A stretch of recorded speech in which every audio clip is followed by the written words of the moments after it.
Okay, I'm bagging up all of these, labelling them. They're all going off to get gold zinced. Many of them have paint on them. You've got to clean them up. You've got to clean the threads. You've got to basically wire brush them so that they look brand new again. You know, I don't know if you can see that, but yeah, they've got to look brand new again. And then the finish is immaculate.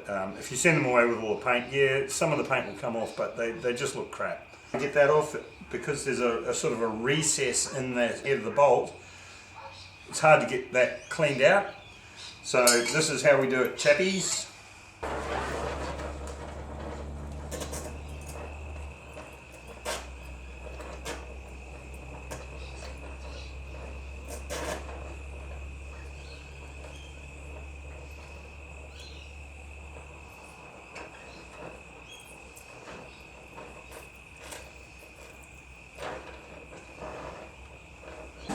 And this will polish up like brand new. I'll show you.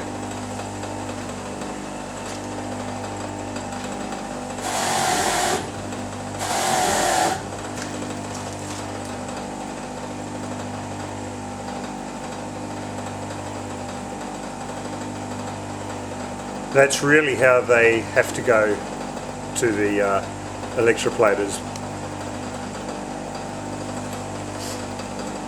So every single nut, bolt, screw has had that treatment. And this bagging exercise is mammoth.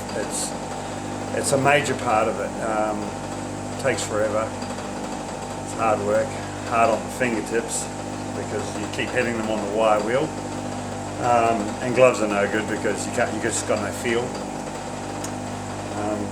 Yeah, so it's a couple of days on the wire wheel just cleaning all the nuts. So I haven't shown too much of the suspension rebuild because most of it was just cleaning and very, very boring, and your eyes would glaze over.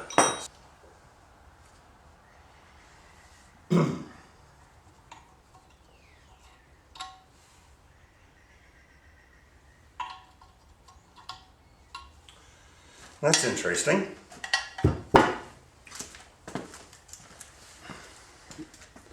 These bolts are on a spline, okay, so they should theoretically pass quite freely through that eyelet.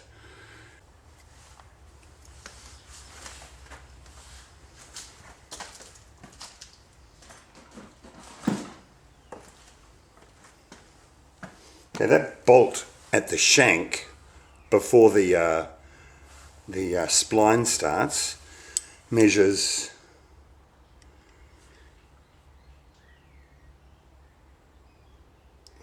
12.5 mil.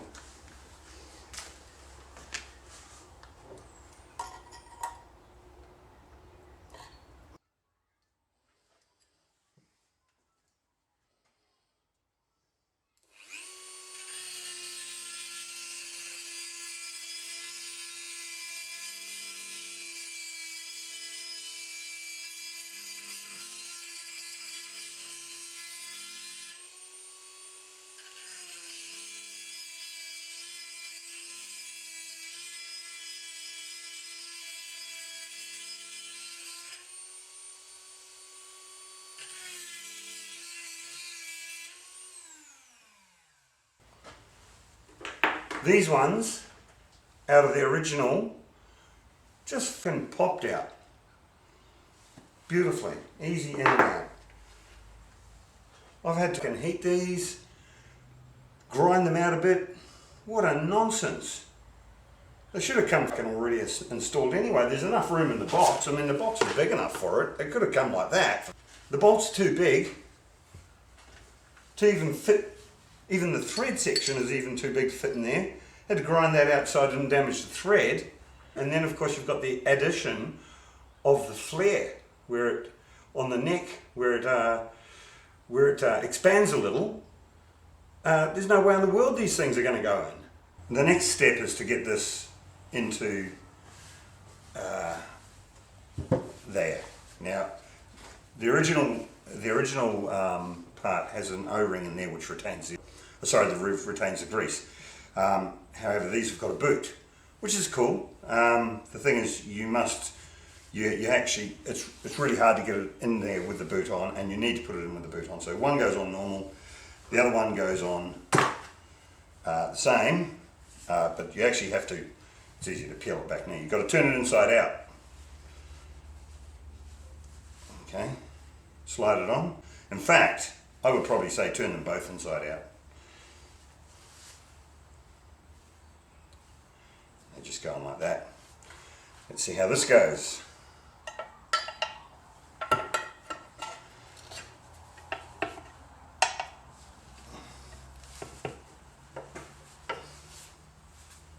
It's not easy. Oops. Ah, hey. That could be an answer.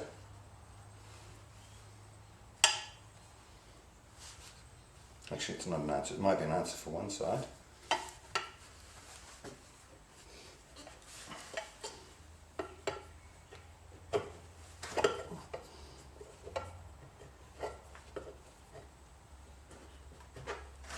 Okay, the grease nipples have to go in.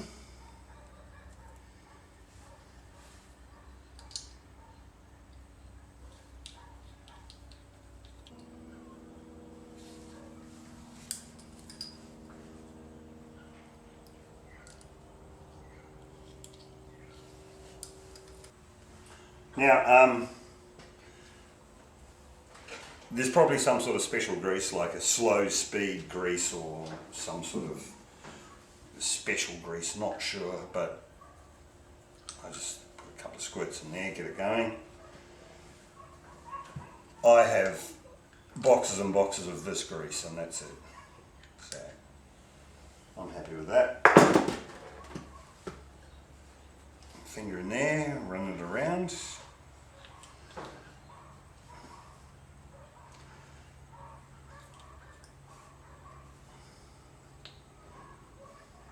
Most important part is this outer ring anyway, that's where it's metal to metal contact there.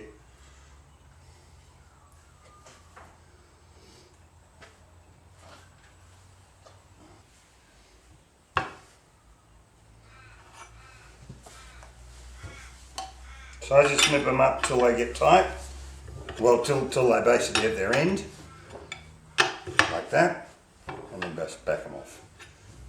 Don't know if that's right or wrong. Mainly it's because I like to see that there's some movement there. You know, you can over tighten these things and they wouldn't, you know, they'll wear out. Just as long as you've got movement, I guess. Do them up as tight as you can and still retain movement. I mean, you know, once that's got springs bouncing up and down on it. Okay, those caps go over.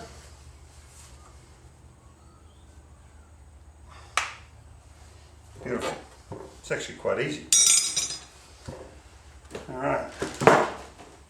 Now for the messy part, a bit of grease. New grease nipples don't like accepting grease. Okay, so you have to persist, jiggle the position of the hose onto it. There we go. And I just grease as I do with my excavator till I see something coming out the other side. Like then, and then I stop.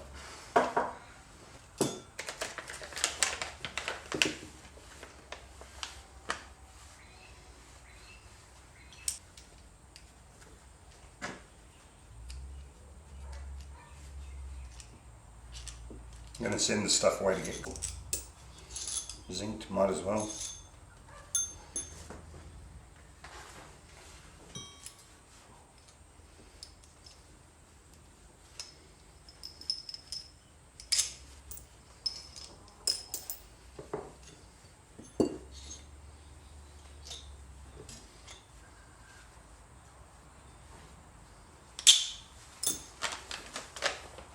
Last night I did a big night of tagging and whatnot, and in the bucket here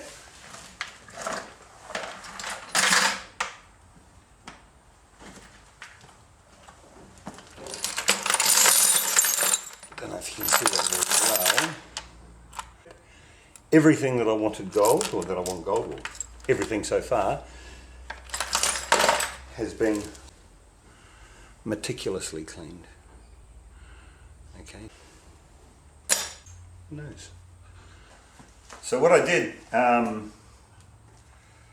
as I've been taking the nuts and bolts off the car, I just roughly put them in a bag, tagged the bag, and put it in a box. Now what I did, I went through that box and wire brushed basically on the wheel everything, and then rebagged it and named it correctly. And so last night, when I wanted to empty all of the bags into this one drum, because that's how they have to go to the electroplaters, I went to my computer, and every bag I emptied out, and what I did, I scanned every single nut. I don't know if this is going to show up very well. Every single nut, bolt, washer, clip, everything. Okay, from that bag. So it's got a tally, 14 pieces went into the bucket, and that's the bonnet hinge bag. Okay, so every single bag, and there's hundreds, oh not hundreds yet, but there's multiple. Every single bag the same. Some of them have got some bits and pieces still sitting in them, because they're stuff that is not going away. But yeah, it was quite a productive night. Quite enjoy doing that sort of thing. Okay. So these are called the bar link parts for the sway bar. So these are bar link.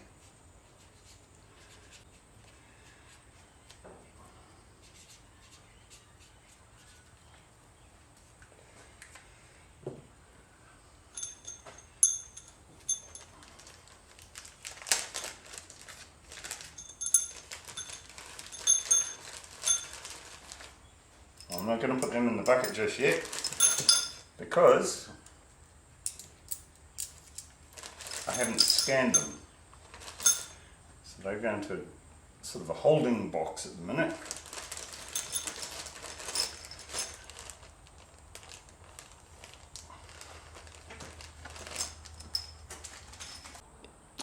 Well, it doesn't look like much, this table full of goodies.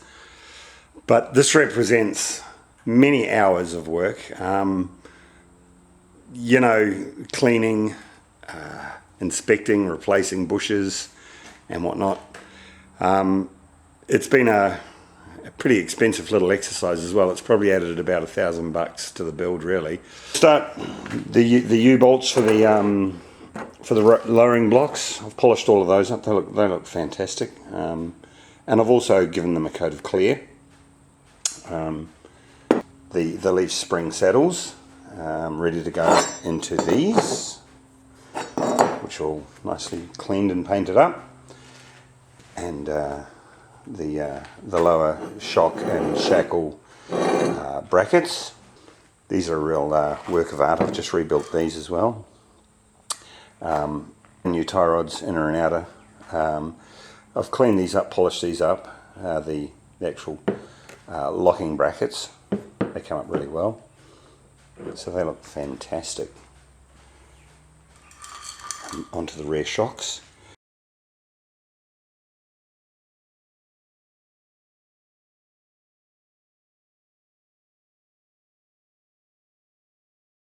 The rear shocks were on good nick. The way I sort of determine the condition is basically the rubber bushes, the mounting bushes that go on the ends, and these ones were mint, so I'm tipping that they've been replaced at some point. The front shockers have definitely been replaced. These are what's the brand? Oh, Gabriel, yeah, Gabriel shocks, and so I just gave them a wash, cleaned them up. All of the bushes are spot on there. They're all really in good nick, upper and lower. This little creature, I think this is the idler. I did post, I don't know what they called that. So I just cleaned that up, gave it a wire brush. You know, I just like that metal finish anyway.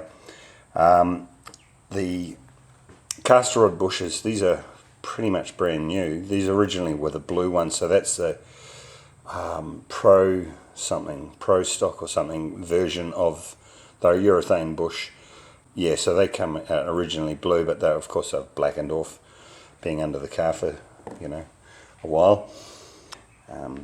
The shock tower covers, same again, just washed down and blackened up, really. They come out really nicely. Cleaned all the bump stops on them and underneath. Yeah, so there's no muck in there. These were totally full of grease and grime and road film and whatnot.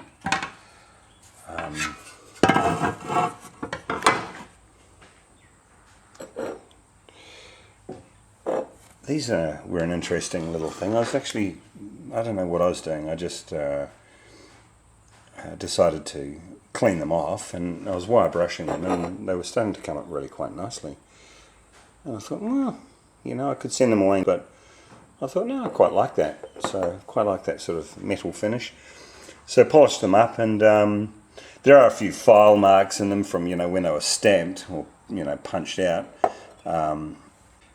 But that's okay. And I just polished them up and gave them a coat of clear. Now the upper and lower control arms, you know, a little difficult to do. The ball joints, replacing the ball joints is really quite a pain, because originally they were riveted on, so 3 cold pressed rivets, and so you really had to grind the old rivet heads off and punch them out and replace that whole bracket, so that whole bottom bracket, and that was actually spot welded in place as well, so you had to remove that. New bushes in there too. They were actually quite easy to press, and I just did them in a vise. And you've got a block. You have to put a block in between there to stop that squashing. You know, if you just try and push your bush in, it's going to squash that together. So they came up really, really well. And these, of course, you've seen the video of these this morning. That was a pain in the butt, these things here. These top, a bit stiff, but yeah, they were a real pain, but you've seen the video on them, how to mount those and get them going. The top control arms, or the upper control arms. Once again, new ball joints. These were easy. The top ball joints are easy because they were originally bolted in from the factory, so that's really cool. So they just bolted straight in. There was no nasty business. So yeah, they come out really well. And of course the sway bar, I've got all new bushes for that. Sending parts away to get gold. I can't remember what this is called. It's like the steering thingy. Yeah, that just cleaned up. I just wire brushed that. It's getting a little bit of surface rust on it, I noticed, and you know, so I might actually just wire brush that again and just give it a coat of clear, because I actually like that metal finish. So caster rods, that thread's a mile long, nice and clean, in great condition. And finally, we've got our leaf springs over here, and they're all of their pride and joy, looking fantastic, ready to go in. The springs, great. I've already checked the height, they're perfect. These top pieces, I had a bit of difficulty trying to find these.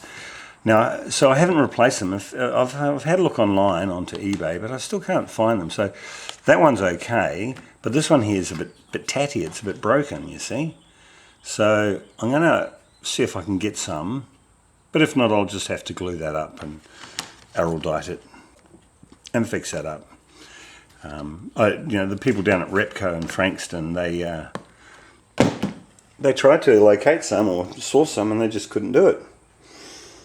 And anyways, now onto the brakes. I haven't done the brakes, they're down here. So they're the front brakes. I'm totally rebuilding them. I figured I might as well while they're out of the car. So here we have, now if you recall, I did break, or I melted one of the brake lines, trying to heat it up to get it released. So I bought 2 new brake lines, the pistons for the calipers,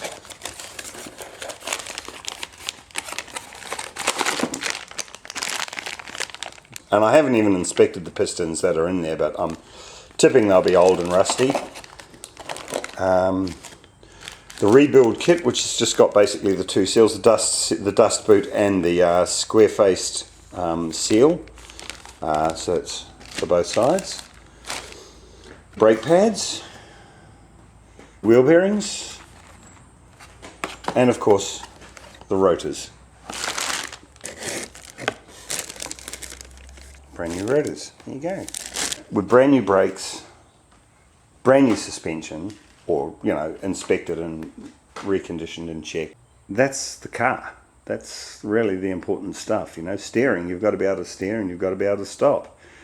So that's why I've gone to the added expense of totally rebuilding the brakes. I was just going to clean them up, but it's just not right. I mean, when you do all of this, beautiful work and slap an old set of brake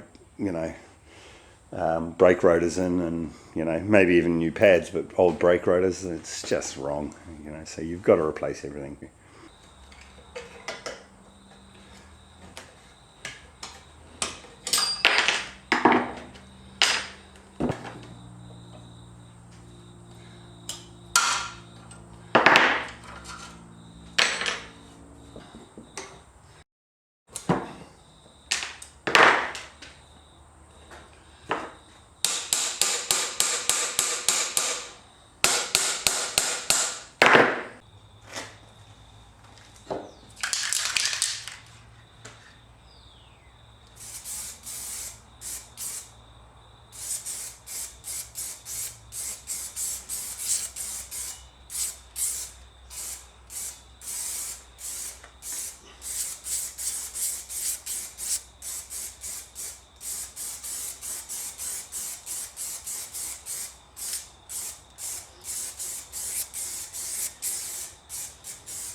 What I'm doing with these black parts, I'm just basically washing them with thinners and then washing them in water with using Scotch-Brite and thinners, and then Scotch-Brite and water, drying them off and painting them. I don't want to take any of the black powder coating off because that's a protective layer. I'm just making them black again.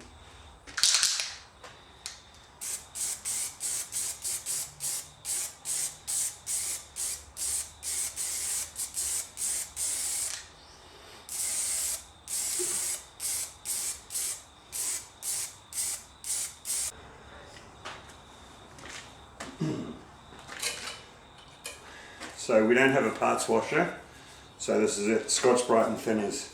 I've wire brushed all of the easy to get to areas, but you still got to get the hands dirty.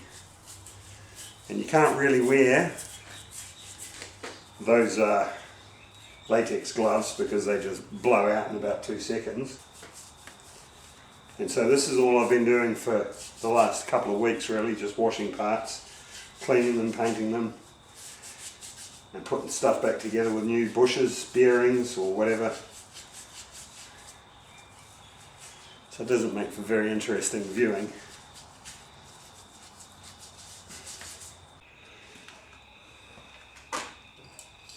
Well, the camera's switched off and I've just painted this. The can I bought, which was a sort of a hammered metallic look, doesn't work, so I've got to take that back. So I just had some high temp aluminium and I've given this a quick blast. So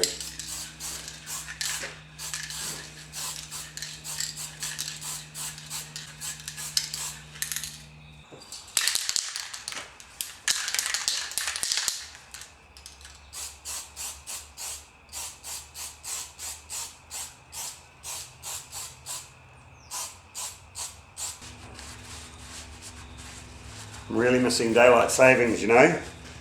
It's come off, so of course it gets dark early now, and it's sort of sun's starting to go down a little bit. It's probably only about 5:30, 6 o'clock. I've been in the shed all day actually. Quite nice.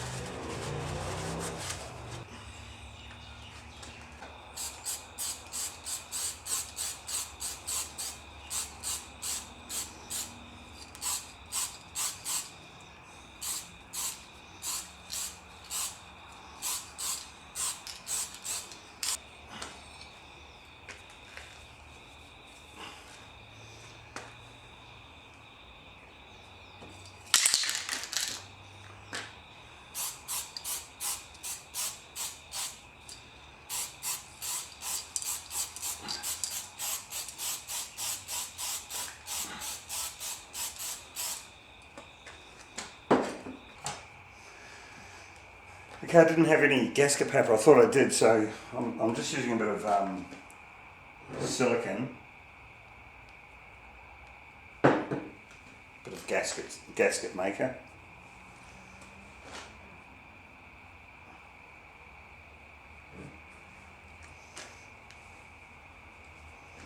I think it's primarily to just keep the moisture off that.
Now I know what you're thinking, that's pretty brutal,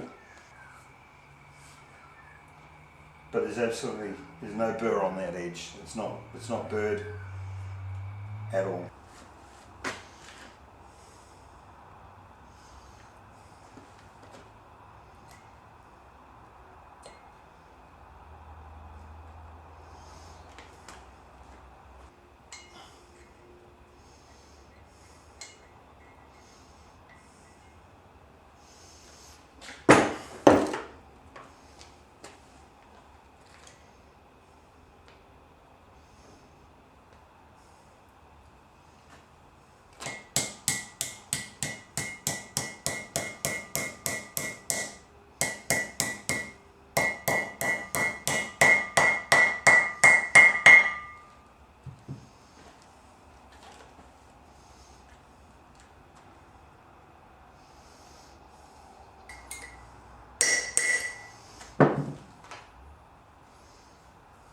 It's all right.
So it's not far. So that's finger tight. I'm only going to do a quarter of a turn past finger tight. And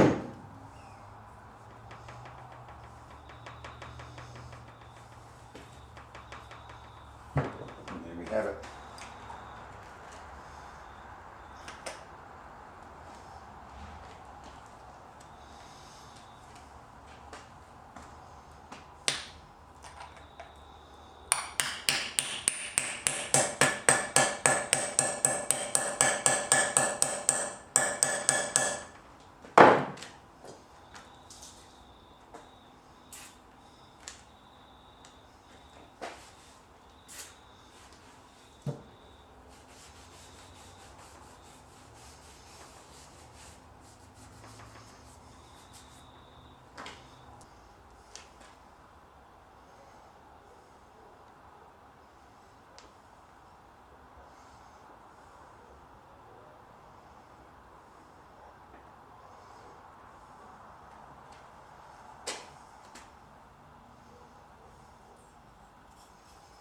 Best lubricant, I reckon.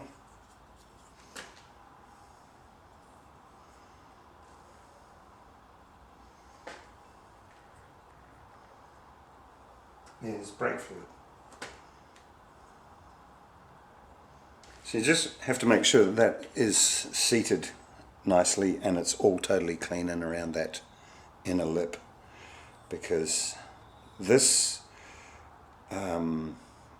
square face seal actually helps retract the piston after braking. It rolls forward apparently and then it rolls back.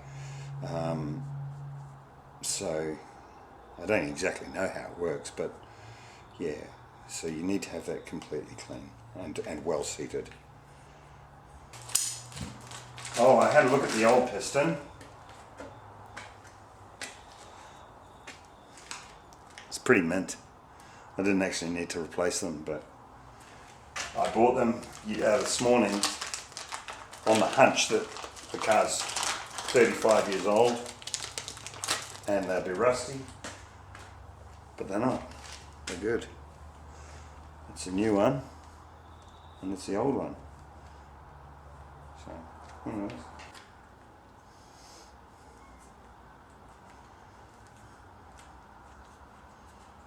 I like to work these on so that they're just sitting proud of the piston.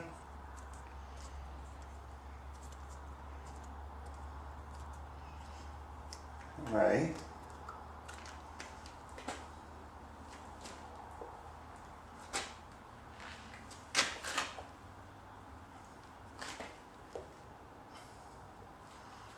So you start at the back, you poke it in at the back, and then you just go around here, you drop it in around the front. And all going well,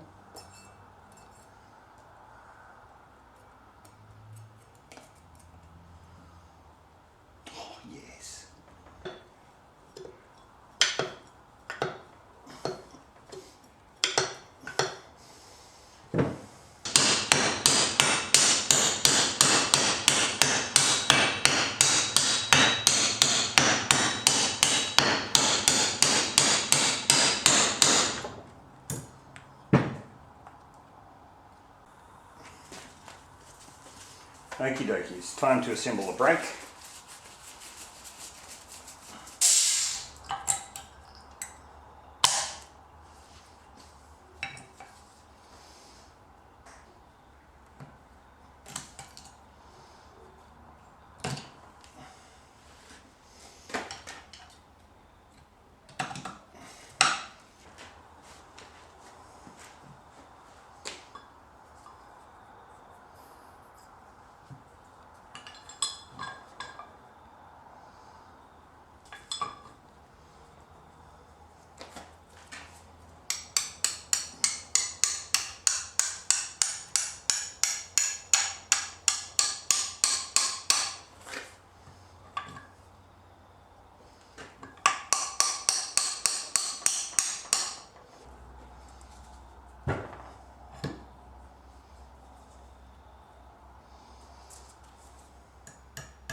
Oh yes!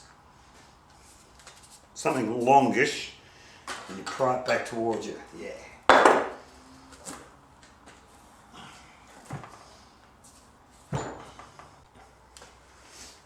I can't remember exactly this clip at the front. The back one's on in the right spot, but I can't remember. It seems to be sitting at proud. I'll have to have a look at that. I'll go and have a look at the XB out the back there. It's dark at the moment. I might be able to see.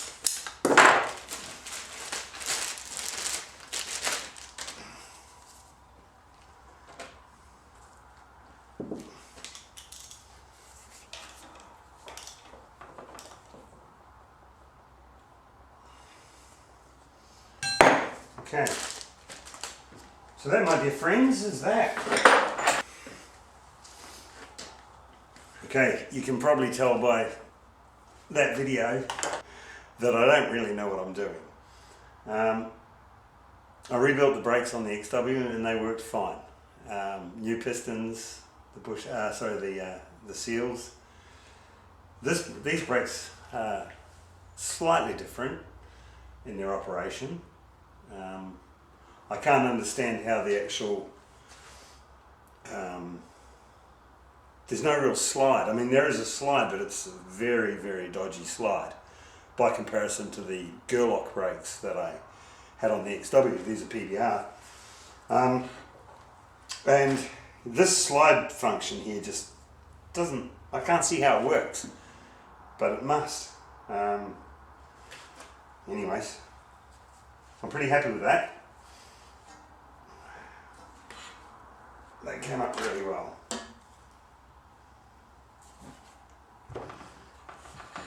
Compared to this is what I took off.